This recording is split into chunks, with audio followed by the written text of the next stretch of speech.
Hello, and welcome to Wired for Wonder, where we speak to the architects of the future of work, leaders who are using AI to dismantle the old grind and rebuild work around what actually drives results. I'm Lori Kirkland, and today I've got someone who has built her entire career on a premise most organizations still treat as optional, that people are capable of far more than the systems around them allow. Hallie Condon is the VP of People at Chili Piper, a demand conversion platform built around speed, efficiency, and pipeline. It's not the industry you'd expect to find someone who writes openly about broken workplace systems, what founders get wrong, and what HR usually won't tell you. That's exactly what makes her so interesting. She's chosen to do the hard human work inside a company that moves fast, and she thinks these two things belong together. She spent over a decade building people functions from the ground up in companies at the stage where culture either gets intentional or gets chaotic. What she's carried through all of this is a specific kind of optimism, not the motivational poster kind, but the kind that comes from actually sitting in the rooms where careers get made and still believing people rise to meet the real challenge and real change. That belief is what we're going to explore today because as AI accelerates everything, the question she's asking is the right one. How do you make change something people move toward instead of away from? And how do you make that personal for each person and for each individual on your team? Welcome to the show, Hallie. Thank you. I'm excited to be here. Great. So you work in a company that's built around speed and conversion, right? And you've chosen to be the person inside that environment who's advocating loudly for the human side of change. What does that tension actually feel like being a people leader from where you sit? And has it ever made you want to look away? Yeah. So, uh, part of me is like, it's just naturally who I am. I like authenticity is very important to me as a person. Um,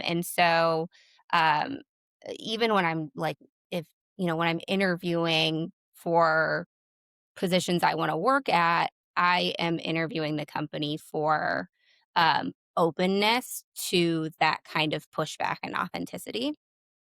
Um, so uh, in my interviewing with Chili Piper, like that was something that came up and it was something I knew going into my work here that, was would be on the table to do. I Our founders, I think, are different in a good way in the sense of like they're very open to doing things the unconventional way.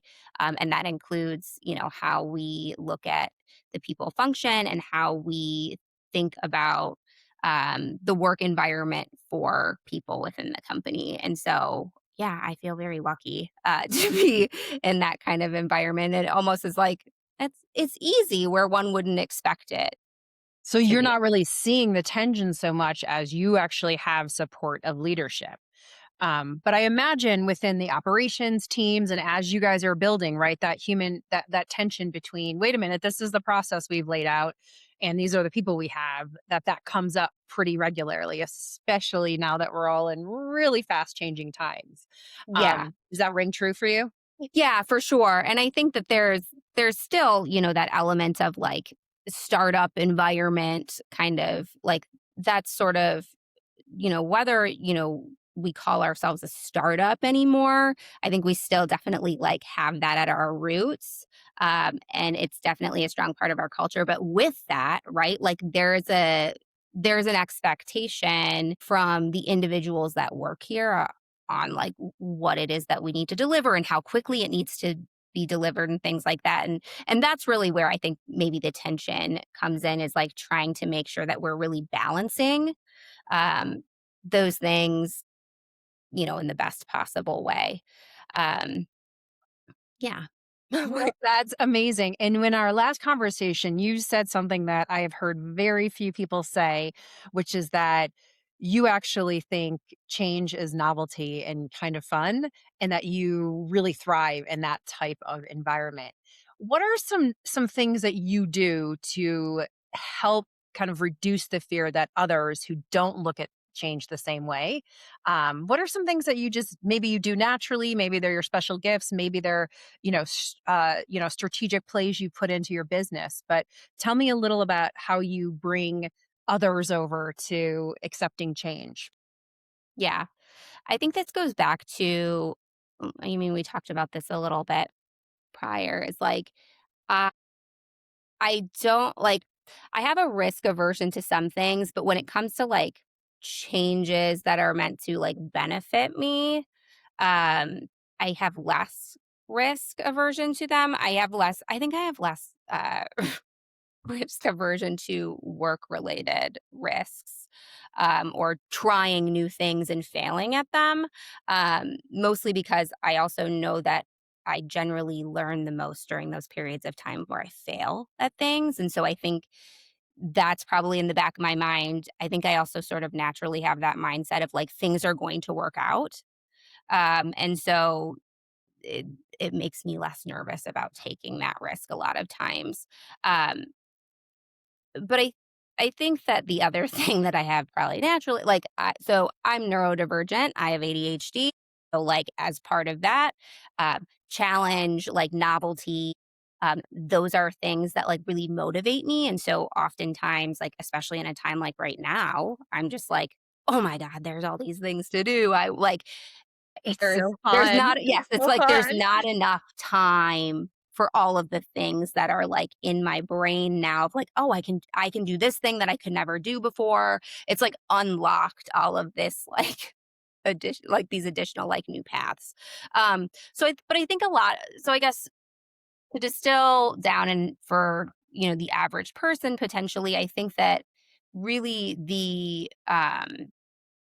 something that's probably, like, a helpful thing to keep in mind is that again, considering failure as a point like a learning opportunity rather than, like, the end all of, like, you didn't do it right one time, and that means you can never do it right. So looking at things as a learning opportunity, knowing that things generally always work out, um, and then just I don't know, I think I just am also like, just try. What is the harm in trying? It feels like I feel like I'm parenting my child or like that my parents said that to me, and they probably did, but I think there's also a lot of truth to it. Um, Yeah. yeah. Well, and I think you're tapping on something. A couple of things when you were talking that I heard is one, this is the time for ADHD people. I mean, it is the time for the people who are like curious and like Mhm. love, who aren't afraid to change. Like, start tapping into those people and not with the expectation of they have the answer, but start listening to people like yourself, right? Who, or myself, who are okay with playing in the ambiguity and then are better at seeing connections. That's something that work for the last 100 years has not really promoted, right? Work has been like standardization, do things the way we want, predictability is the Yeah. outcome. But in a Or, like, time, be the expert, and I think that that's another thing that can be really intimidating for people is, like, when you first start using, I don't know, AI in a way that isn't like, that's beyond just chat or, whatever, like, using it more than it's being Google, as an example, I think that you feel like, "Oh my god, what am I doing?" Or, like, when you read I started listening to the AI Daily Brief, like, maybe 6 months ago, and the first episode I listened to, I was like, "What is this?" I was like, "I have no idea what they're talking about, what's going on."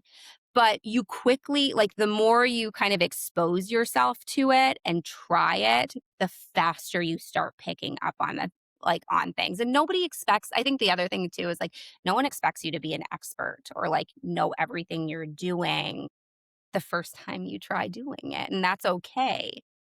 and that's a different point in time, right? Like for Mhm. years, it's been like you grow the ranks, you acquire knowledge, then you're the expert. And it's like, well, information has just been democratized. Everybody can get the Yeah. information. So now it's like we have to go back to being the people we are and using the way that we individually think to contribute to the greater Mhm. community for the greater good, which is really different. But what's something you've learned as you started exploring? Like, what's something that's come up for you personally of, hey, this is like you mentioned things were being unlocked for you, but I'm just curious as to like what's your own personal learning as you've gone through this journey, and seen a lot of the excitement of what can happen when you start Yeah, really building it? so I think that, working in HR, a lot of times there's oftentimes a lot of there's things with tooling that if you had a developer or like an engineer that could make things simpler for you, it would save you a lot of time. But oftentimes, your engineers are meant to work on the product that's making your company money, right? And so I'm not going to ask them to, you know, take their time to build this small workflow for me that would make my life a lot easier. Um, so one of the things that's really been an unlock for me is the ability to automate my work in a way that is customized to our company's processes. I've always been sort of a systems thinker. But now I'm actually able to do something with that beyond just here's this idea I have, but I can't actually execute on the idea, or Mhm. I'm extremely reliant on other people to help me execute. So I think that's one big unlock for me. I think through that process of Have you used you Claude Code for that, or what do you I feel like you. so initially I started just using N8N, and there's I think with a lot of the people type work, we want I want a workflow as opposed to an agent to do Mhm. something because I need especially with a pay change as an example. I need to trust that it's going to be, like, exactly like the figures that I put in one place, Mhm. need to make it to, whatever the final destination is as I entered them. So I think, N8N has been a big thing that I've used, but I have used some Claude Code workflows as well, so it's sort of been learning a little bit of both, but, I what's interesting too is as I first started doing it, I was like, "Am I actually even learning how to do this? Like, Claude's just telling me what to do. So is that even useful?" But as I've, continued to build these workflows, I'm like, "No, I am actually, learning this." Because there will be things that, while I'm troubleshooting that I'm like, "Oh, I know, I can see looking at this error, this is why this happened, it's not getting this information that it's supposed to be getting," where, the first time I was using it, I was like, "Why is this not working?" Just, copy paste, back and forth, copy And paste. it is a difference of most software up until this point has been like you have to figure out how their process is in order to get the Mhm. outcome you need. This is different, right? Our tagline is AI augmented, human enhanced, Yeah. meaning the technology can think along with you wherever you're at. I mean, I find myself often being like big concepts. I'll be like, say it to me like I'm a third grader. Right? So Yes. that I can get it, understand the important point, and then move on to much more complex stuff. So I love that you called that out because, hey, if you're out there just learning, right, you get to learn in whatever way makes Mhm. sense to you. It's a machine. So, right, I use my microphone all the time and talk to it. And it's like there's zero judgment around it. So just Yeah. learn in It's so however your funny. brain thinks. I can't do the, talk to text with it. I tried it because I know a lot of other people that really like it, and I just am like, I don't know what I wanna say to it. I have to type it out. Well, that's you apparently do not talk as much as I do then, because I'm the opposite. I'm like, "Oh, writing is harder for me," whereas I Yeah. thought but that's, like, the beauty of it, right? Like, if Yeah. I can I'll share with you, I whiteboard all the time. That's my, like, creative design. So I'll be, like, I have an outdoor whiteboard. Yes, I'm a little nerd like that, but I'll be outside whiteboarding and I'll have I'll have ChatGPT with me being like, Yeah. "I'm thinking of this, this, and this. What is the pattern that's emerging?" And so it just naturally fits in with me. But that's what's really cool is I think we're gonna be moving to a future where if you wanna type, you can type. But Mhm. if you don't wanna go to a computer screen, you can talk, right? Like, and which is kind of interesting because it's gonna remove or it's gonna at least change the way people interface with technology. And I mean, could you imagine getting off the screens? Yeah, I'm like, it's interesting that you're saying that because now it's, leading me to this thought of, I mean, even prior to this, right?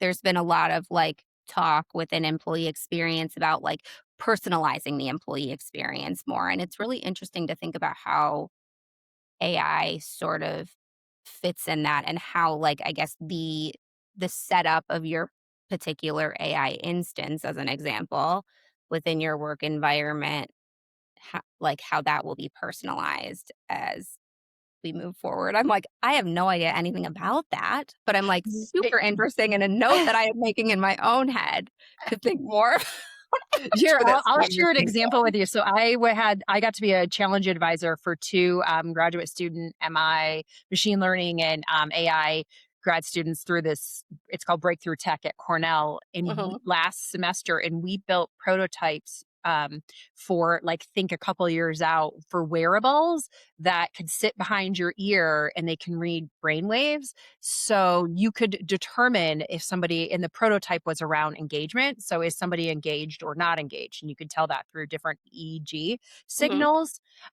So that's getting very So futuristic. But interesting. this is where people are thinking about, well, wait a minute, if I don't have to be at a screen, if I can have something, maybe an earring, who knows what it will Mhm. look like, but some sort of wearable that allows me to you know be kind of hands free, like what could that how could that change how you as an employee like to work, right?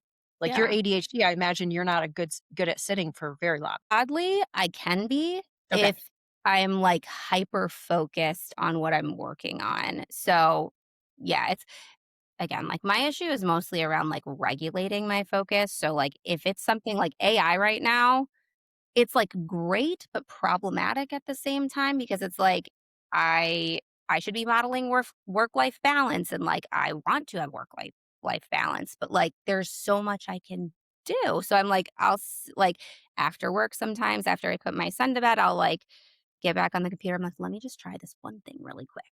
And then I'm sitting at my computer for 2 hours, playing around with Yeah, let's whatever. talk about that. Let's talk about that. That's also a change that AI is creating, is getting people into the flow state, right? Which is a psychological term. Mhm, Um, and it is really kind of asking some serious questions about work life balance, right? Like people are in humanity, we are actually wired to build a better community because that's in our genetics. We are, right, mhm, community is our survival. Um and so people actually want to work and want to contribute. And so when you find yourself in a state where you're losing a couple hours, like that actually means you see something of value for yourself, that you're like, actually, this isn't like work. This is kind of like play. Like, mhm. am I cheating a little bit because I'm making it way easier for myself? And that kind of feels fun too, right? But it's Yeah. not really cheating. It's just getting rid of the way things were processed once and processing them Mhm. different. Can you speak to anything that you see within your organization or just within the industry around kind of that push for people to start looking at what actually drives them personally to get into flow state, and if you're seeing that arise more often as all these changes are coming with AI?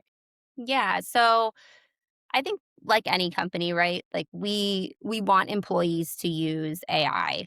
Um, but I think that I mean the headlines don't make it easy to do that. I would say just because I think a lot of the headlines out there around AI are scary. A lot of the ones you see are around like people were laid off because of, you know, AI efficiencies that were made, which I don't think is the truth, like the real I don't think it's story, true either. but it's still what's out there and people, I guess, depending on, the media you consume and what you listen to or, your experience, that may feel like that's 100% true.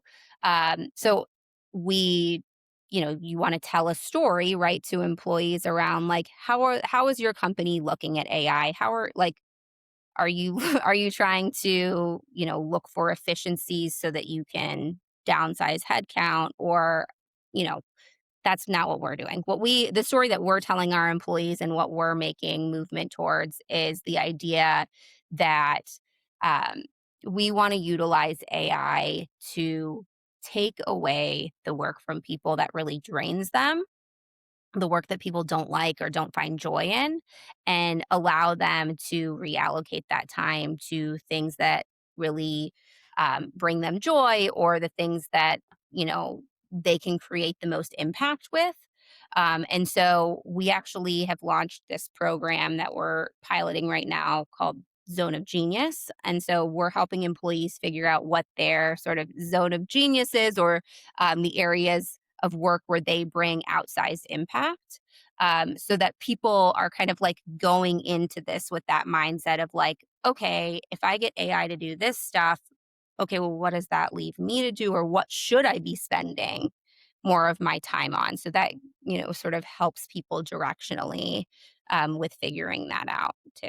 So, So are you kind of saying with Zone of Genius, I'm familiar with the concept, mhm. but are you saying really what you're doing is helping people see where their own gifts are and anchor in those? Is that Mhm. is that really what you're kind of hoping to do, to be like, hey, you may not be able to do anything and it's okay because we got machines to do some of it, but you're good at this. Like hang out here Yes. and these are the problems our company wants to solve.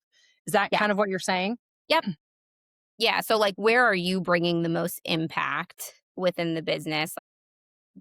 And again, like, part of that comes from what brings you joy. Cause, like, there's things that through when I went through this exercise, I was like, there are things that I think are in my zone of excellence. I'm good at them. I don't like them, Yeah. or they drain me of energy. Big Um, difference. yeah. So so I think there's some of that that's involved too, is sort of like working through those things. But also I mean, through the exercise too, we also look at um, what are some of the things that like we could like use some development on as well. So it's overall, it's in some ways, some of it's just like it's a feedback exercise too, but because we do them in small like cohorts, I essentially love that. with people that work with you. Because I think one of the things we've really noticed too is that um, there are things that other teammates or whatever like perceive as a zone of genius for you that you might not have even recognized yourself. So I think there's a lot of like value in that. And then also, I mean, a lot of it too, you get some validation on like, yes, you are actually very good at that.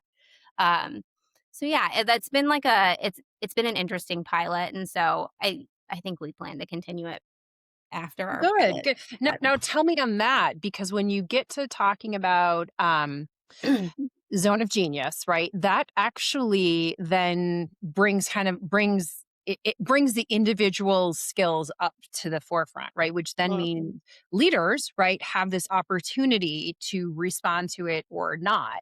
And so what are you seeing with some of the changes that it's requiring in leadership because of the empowering of individuals to get to the collective greater good? Yeah. So, as part of this program, one of the last steps in the program is like working with people to say, like, what is the action you're going to take to try to uh, spend more time within your zone of genius? I can't remember what the final split was that we settled on. I think we said that ideally people would spend 80% of their time or something like that in their zone. Um, so, like, what is one action that you can take to spend more time there? Um, and oftentimes that does require like collaborating with your manager, your leader to say, I'm finding that I'm spending too much time in this area and it's really draining me of energy. Like, so for me, as an example, one of the things that I brought up in my call was that I felt like I really loved building new systems. I built our compensation system from scratch, which was very challenging because we're globally remote. We wanted to pay by market. It's a whole thing. Um, and I loved building it. But one of the things I hate about compensation, I hate having compensation conversations with people. It's just, it's important and I want them to understand why they're paid what they're paid. It's just like a really stressful conversation because Mm. people are going to feel the way they feel about money, whether or not the decisions we've made are logical, reasonable, equitable. People tie money so And much to people have some self-worth. weird stories about money. Oh my god, it's always Yeah. an interesting thing for me to see how different people react to the money conversation. So I Yeah, can't and, imagine like as it being in HR and having that be a regular part. I think yeah, you but I got it. was like, it's that plus that, like, people oftentimes just have this distrust for HR because of previous experiences, and so the weight of that and the weight of these conversations because managers weren't having them and they were being pointed to me was just, like, weighing me down, and, I brought this up to my manager, and he was like, "Well, you should not be the only one having these, like, we need to enable managers to have these conversations. You don't need to be the one." Like, so I think there's a lot of opportunity, I think, just for collaboration between individual contributors and their managers or leaders within the org. Um, and I think sometimes too, we're also seeing that, like, oh, people want to do a different type of work that maybe isn't in their traditional job description as it looks today. But I think that also directionally helps us too if we're looking at how are we evolving these roles Yeah. with AI to sort of think about some of that as well. So, Like, yeah. and that's the exciting opportunity is much of where we have had very fixed roles and very fixed things when you are looking at the future, like, you actually don't want anything too fixed. Like, right, there's a big move from fixed to fluid leadership where you're like, wait a Mhm, minute, let's see how we use that person to get us to our bigger goal. Like, let's figure out what they really value and how that aligns to the company goal, which is kind of a two-pronged approach of the mhm, company needs to set higher goals than just productivity, revenue, and efficiency, right? Like that's the ante game. You have to get bigger, something that people can align to personally. mhm. But at the same time, it feels like a really huge opportunity to be having. Are you guys actually measuring the zone of genius? Have you put any metrics around that? We haven't put any metrics Kind of what you're yet. playing with. Yeah, so that'll be sort of our next step is, like, putting metrics to it. Hmm. Um, what's really interesting, I was talking to somebody else about this recently, um, is that so I I mentioned I'm a systems thinker. I also very much like to think about what's the story we're telling people, like, how do we bring people along? And, when we first started piloting this, because this came out of inspiration from one of our CEOs and founders. I feel like I sound weird saying that. We have 2 CEOs that are also co-founders, so I'm like, it sounds weird when I'm saying it, but yes. So Normal. one of them, it was their kind of idea, and, um, when we first, went through the pilot, one of my questions was like, "Okay, so what are we, like, telling people about this? Like, what are we telling people about why we're doing this? Is it that we think it'll bring, like we believe that, like, people who have more joy in their job, like, produce higher results, like, what's the story we're telling?"